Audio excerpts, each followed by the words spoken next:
আসসালামু আলাইকুম প্রিয় শিক্ষার্থী। আজকের এই পর্বে আমরা প্রথম অধ্যায়ের যশোর বোর্ড ২০২৫ এর কোশ্চেন নিয়ে আলোচনা করব। তো দেখো আমাদের প্রথমত যে উদ্দীপক আছে, উদ্দীপকটা একটু পড়ি। আচ্ছা, উদ্দীপকে বলতেছে দেখো যে শর্মী নামে একজন বিদেশি শিক্ষার্থী পড়াশোনা করার জন্য ঢাকা মেডিকেল কলেজে ভর্তি হয়। ভর্তি হলে কলেজের সামনে একটি স্মৃতিস্তম্ভ দেখতে পান। আমরা জানি যে ঢাকা মেডিকেল কলেজের সামনে বাংলাদেশের হচ্ছে কি দেখো আমাদের স্মৃতি মিনার, শহীদ মিনার অবস্থিত। শহীদ মিনার অবস্থিত। বাংলাদেশের বন্ধুদের কাছে জানতে পারলেন এই স্মৃতিস্তম্ভটি একটি ঐতিহাসিক আন্দোলনের স্মৃতি বিজড়িত। উক্ত আন্দোলনটি পরবর্তী সময়ে স্বাধীন বাংলাদেশের রাষ্ট্র প্রতিষ্ঠায় গুরুত্বপূর্ণ কি ভূমিকা রাখে। তো এরপরে আমাদের হচ্ছে প্রশ্নটা দেখি। আচ্ছা, ক নম্বর প্রশ্নটা যে বাঙালি জাতীয়তাবাদ কাকে বলে? কি বলতেছে দেখো, বাঙালি জাতীয়তাবাদ কাকে বলে। এরপর খ নম্বর যে মৌলিক গণতন্ত্র কাকে বলে। কি মৌলিক গণতন্ত্র কাকে বলে? গ নম্বর যে উদ্দীপকের উল্লিখিত স্মৃতিস্তম্ভটির সাথে তোমার পাঠ্য বইয়ে যে আন্দোলন সম্পর্কিত তার পটভূমি কি করতে বলতেছে? ব্যাখ্যা করতে বলতেছে। তার মানে কি যে ভাষা আন্দোলনের পটভূমি চাইতেছে। কি যে ভাষা আন্দোলনের পটভূমি। দেখো এই ভাষা আন্দোলনের পটভূমি ব্যাখ্যা করতে বলতেছে। এরপরে বলতেছে উদ্দীপকে বর্ণিত শেষ বাক্যটি কি বাক্যটির যথার্থতা বিশ্লেষণ করো। এখন দেখো শেষ বাক্যটি আছে, এই শেষ বাক্যটির যথার্থতা কি বলতেছে? বিশ্লেষণ করতে বলতেছে। আচ্ছা, প্রথমত প্রশ্নটা হচ্ছে কি যে বাঙালি জাতীয়তাবাদ কাকে বলে। দেখো এই প্রশ্নটা কিন্তু অনেকবার আসে আমাদের পরীক্ষায়, ঠিক আছে।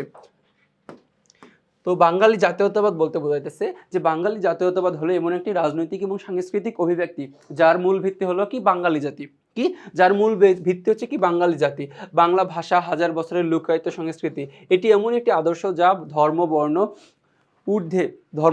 ঊর্ধ্বে ভাষা এবং সংস্কৃতির ঐতিহ্যের ভিত্তিতে বাঙালিদের মধ্যে কি একতা সৃষ্টি করে। এটাকে আমরা বলতেছি কি বাঙালি জাতীয়তাবাদ। এরপরে মৌলিক গণতন্ত্র চাইতেছে।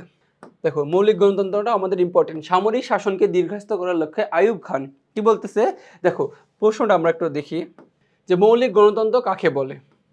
সামরিক শাসনকে কি বলতেছে দেখো, সামরিক শাসনকে দীর্ঘায়িত করার জন্য লক্ষ্যে আইয়ুব খান মৌলিক গণতন্ত্র নামে একটি ব্যবস্থা চালু করে। এটি মূলত পরোক্ষ নির্বাচন পদ্ধতি। তার মানে কি সামরিক শাসনকে দীর্ঘায়িত করার জন্য আইয়ুব খান যে একটা মৌলিক গণতন্ত্র নামে একটি কি ব্যবস্থা চালু করেন, এটি ছিল একটি পরোক্ষ নির্বাচন পদ্ধতি। ব্যবস্থায় দেখো এ ব্যবস্থায় পাকিস্তান এবং পশ্চিম পাকিস্তান থেকে মোট ৮০,০০০ নির্বাচিত ইউনিয়ন কাউন্সিল সদস্য নিয়ে নির্বাচক মণ্ডলী গঠনের সিদ্ধান্ত গৃহীত হয়। দেখো ৮০,০০০ নির্বাচিত ইউনিয়ন কাউন্সিল, দেখো ইউনিয়ন কাউন্সিলের অনেকগুলো কি সদস্য থাকে। এই ইউনিয়ন কাউন্সিল নিয়ে নির্বাচক মণ্ডলী গঠনের সিদ্ধান্ত গঠিত হয়। তাদের ভোটেই রাষ্ট্রপতি, জাতীয় পরিষদ এবং প্রাদেশিক পরিষদের সদস্য নির্বাচিত হওয়ার বিধান রাখা হয়। তো দেখো এটা ছিল মূলত একটা কি পরোক্ষ একটা নির্বাচন পদ্ধতিতে। এই ক্ষেত্রে জনগণের কোনো কি অংশগ্রহণ ছিল না। এরপরে গ নম্বর প্রশ্নটা দেখি। আচ্ছা, উদ্দীপকে উল্লেখিত স্মৃতিস্তম্ভটি দেখো বলতেছে যে এই স্মৃতিস্তম্ভটি যে পাঠ্য বই কোন আন্দোলনের সাথে কি ভূমিকা সম্পর্কিত। বলতেছে উল্লেখিত স্মৃতিস্তম্ভটির সাথে পাঠ্য বইয়ের ভাষা আন্দোলন সম্পর্কিত। কি কোন আন্দোলন? ভাষা আন্দোলন সম্পর্কিত। তো ভাষা আন্দোলনের পটভূমি কি করতে বলতেছে? আলোচনা করতে বলতেছে দেখো ১৯৫২ সালের ভাষা আন্দোলন বাঙালি জাতির ইতিহাসে এক গৌরবোজ্জ্বল অধ্যায়, যার মূল পটভূমি রচিত হয়েছিল ১৯৪৭ সালে দেশভাগের কি পর থেকেই। দেখো দেশভাগের পর থেকে প্রথম যেটা নিয়ে কি সবচেয়ে বেশি ঝামেলা হয়েছিল, সেটা হচ্ছে কি ভাষা নিয়ে। কি একটা দেশের রাষ্ট্রভাষা নিয়ে। এর প্রধান কারণ ছিল বাঙালির মাতৃভাষা অধিকার এবং আত্মমর্যাদা রক্ষার সংগ্রাম। ১৯৪৭ সালে ধর্মের ভিত্তিতে পাকিস্তান রাষ্ট্রের জন্ম হয়। কোন ভিত্তিতে? ধর্মের ভিত্তিতে পাকিস্তান রাষ্ট্রের জন্ম হয়েছিল। দেখো দুইটি রাষ্ট্র জন্ম হয়েছিল। কয়টি? দুইটি। এই ধর্মের ভিত্তিতে। দেখো এই ধর্মের ভিত্তিতে একটা ছিল কি পাকিস্তান, যেটা ছিল কি মুসলমানপন্থী, ঠিক আছে। আর একটা হচ্ছে ভারত, একটা হচ্ছে কি ভারতের জন্ম হয়েছিল। তো এই ভারত ছিল কি হিন্দু। দেখো হিন্দুদের এটা। তো এই ধর্মের ভিত্তিতে দুইটি রাষ্ট্রের জন্ম হয়েছিল, একটা হিন্দুস্তান, একটা কি পাকিস্তান, ঠিক আছে। এরপরে হচ্ছে কি যদিও পাকিস্তানের মোট জনসংখ্যার ৫৬% মানুষ, ৫৬-এর বেশি মানুষের কি ভাষা ছিল বাংলা, তবুও পশ্চিম পাকিস্তান শাসক গোষ্ঠী উর্দুকে একমাত্র রাষ্ট্রভাষা করার ষড়যন্ত্র শুরু করে। দেখো যে ১৯৪৭ সালে দেশভাগ হওয়ার পরে পাকিস্তানের মোট জনসংখ্যার, এখন এই পাকিস্তান বলতে পূর্ব পাকিস্তান এবং পশ্চিম পাকিস্তানের উভয় বোঝাইতেছে। মোট জনসংখ্যা ৫৬% বেশি মানুষের ভাষা ছিল কি বাংলা। দেখো ৫৬% মানুষের বেশি ভাষা বাংলা থাকা সত্ত্বেও এই বাংলা ভাষাকে তারা কি করবে না, রাষ্ট্রভাষা করবে না। এটা হচ্ছে কি তারা উদ্যোগ নেয়। এরপরে বলতেছে দেখো যে তবুও পাকিস্তানি শাসক গোষ্ঠী উর্দুকে একমাত্র রাষ্ট্রভাষা করার ষড়যন্ত্র শুরু করে এবং 1947 সালে 2রা সেপ্টেম্বর ঢাকা বিশ্ববিদ্যালয়ের অধ্যাপক আবুল কাশেমের নেতৃত্বে তমুদ্দুন মজলিস গঠিত হয়। এই প্রতিষ্ঠান প্রথম বাংলা ভাষাকে রাষ্ট্রভাষা করার দাবি জানায়। দেখো এই প্রতিষ্ঠান কি করে, বাংলা ভাষাকে প্রথমত রাষ্ট্রভাষা করার দাবি জানায়। একই সময়ে ডক্টর মোহাম্মদ শহীদুল্লাহর মতো বুদ্ধিজীবীরাও একই দাবির পক্ষে জোরালো যুক্তি তুলে ধরেন। এরপরে বলতেছে 1948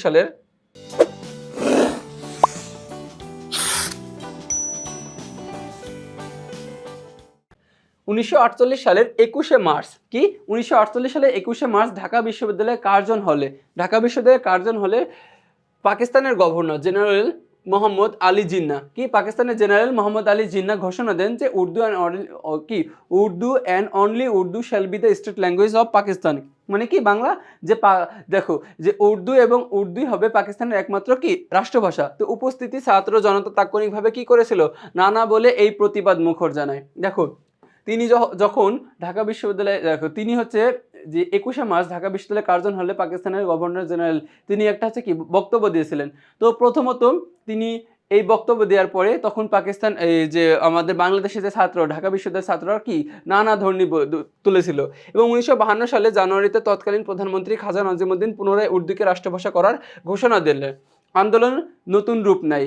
তো এর প্রতিবাদে 21শে ফেব্রুয়ারি 144 ধারা ভঙ্গ করে ছাত্ররা যখন বিক্ষোভ মিছিল করলো, দেখো বের হয়, পুলিশ গুলি চালায়। দেখো এই বিক্ষোভ মিছিল কিভাবে বের হয়, এই পরবর্তীতে যখন সরকার আসে, দেখো যে পাকিস্তানের তৎকালীন প্রধানমন্ত্রী যখন খাজা নাজিমুদ্দিন আসে, তো খাজা নাজিমুদ্দিন এসে তিনি একই ভাষণ দিলেন কার মতো, এই যে মোহাম্মদ আলী জিন্নাহর মতো বললো যে তিনিও যে পাকিস্তানের রাষ্ট্রভাষা হবে উর্দু। তো এর প্রতিবাদে যে ছাত্র জনতা কি করেছিল যে তোরা 21শে ফেব্রুয়ারিতে কি করবে, 1952 সালে 21শে ফেব্রুয়ারিতে একটা হচ্ছে যে র্যালি অথবা বিভিন্ন র্যালি অনুষ্ঠান করলো, বিভিন্ন যে বিক্ষোভ মিছিল করবে। তো এই মিছিলের একদিন আগে তারা জানতে পেরে যায় পাকিস্তান সরকার। এর পরবর্তীতে কি করলো, দেখা যায় যে 144 ধারা জারি করে দেয়। তো 144 ধারা ভঙ্গ করে মিছিল করেছিল।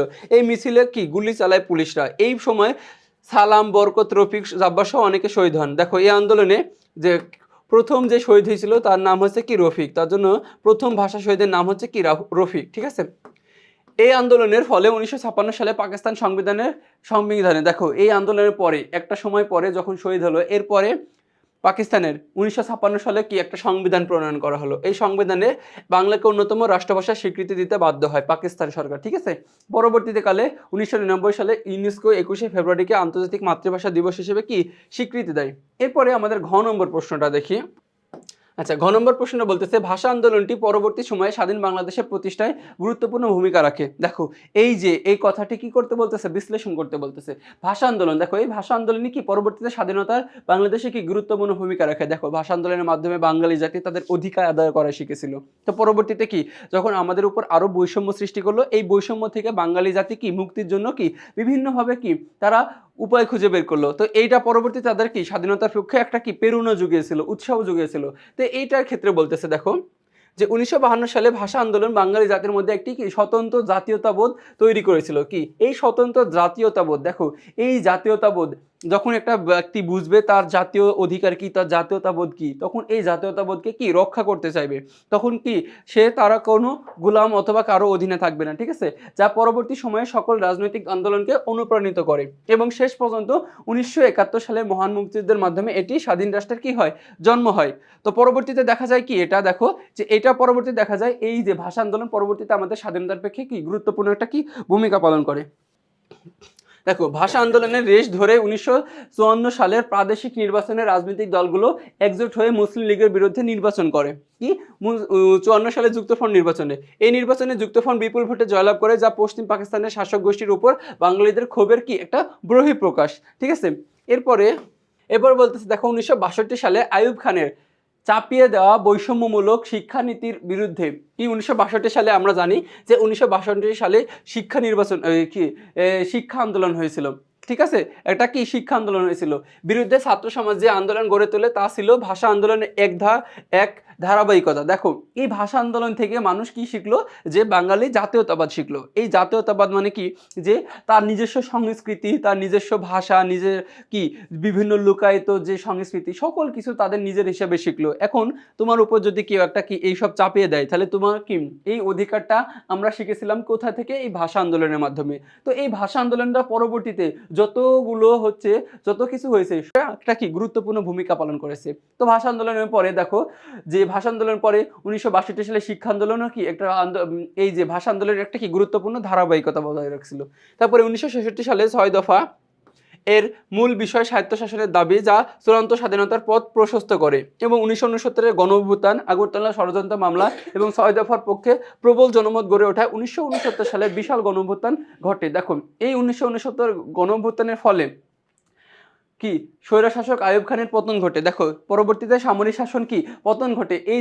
এই জিনিসটা, এই যে আমরা একটা কারো অধীনে থাকবো না, এই যে সকল কিছু, এই প্রেরণা আমরা পেয়েছিলাম মূলত ওই সেই প্রথম 1947-1948 সালে কি ভাষা আন্দোলন থেকে। ঠিক আছে, এরপরে যে 1970 সালে দেখো, এরপরে বলতেছে যে 1970-এর নির্বাচনে, সাধারণ নির্বাচনে আওয়ামী লীগ সংখ্যাগরিষ্ঠতা অর্জন করে, কিন্তু পাকিস্তান সরকার টালবাহানা শুরু করে, স্বাধীনতা আন্দোলন অপ্রতিরোধ্য হয়ে ওঠে। এবং 1971 সালে মুক্তিযুদ্ধ ভাষা আন্দোলনের মাধ্যমেই কি স্বাধীনতার যে বীজ রোপিত হয়েছিল, তা 1971 সালের 26শে মার্চ স্বাধীনতার ঘোষণা এবং দীর্ঘ 9 মাসের রক্তক্ষয়ী যুদ্ধের মাধ্যমে একটি স্বাধীন সার্বভৌম রাষ্ট্র হিসেবে কি সফল রূপ লাভ করে। তো দেখো এরই মাধ্যমে আমরা সেই ভাষা আন্দোলন থেকে শুরু করে, সেই ভাষা আন্দোলন আমাদের শিখিয়েছিল কিভাবে আমাদের কি একটা দেশকে স্বাধীন করতে হবে। পরবর্তীতে এই রূপটা লাভ করার পরে আমরা একটা কি দেশকে স্বাধীন এনে দিয়েছি, তো কি স্বাধীনতা অর্জন করতে পেরেছি। তো এই স্বাধীনতার চেতনা আমাদের কি সব সময় কি নিজের মনে রাখা উচিত।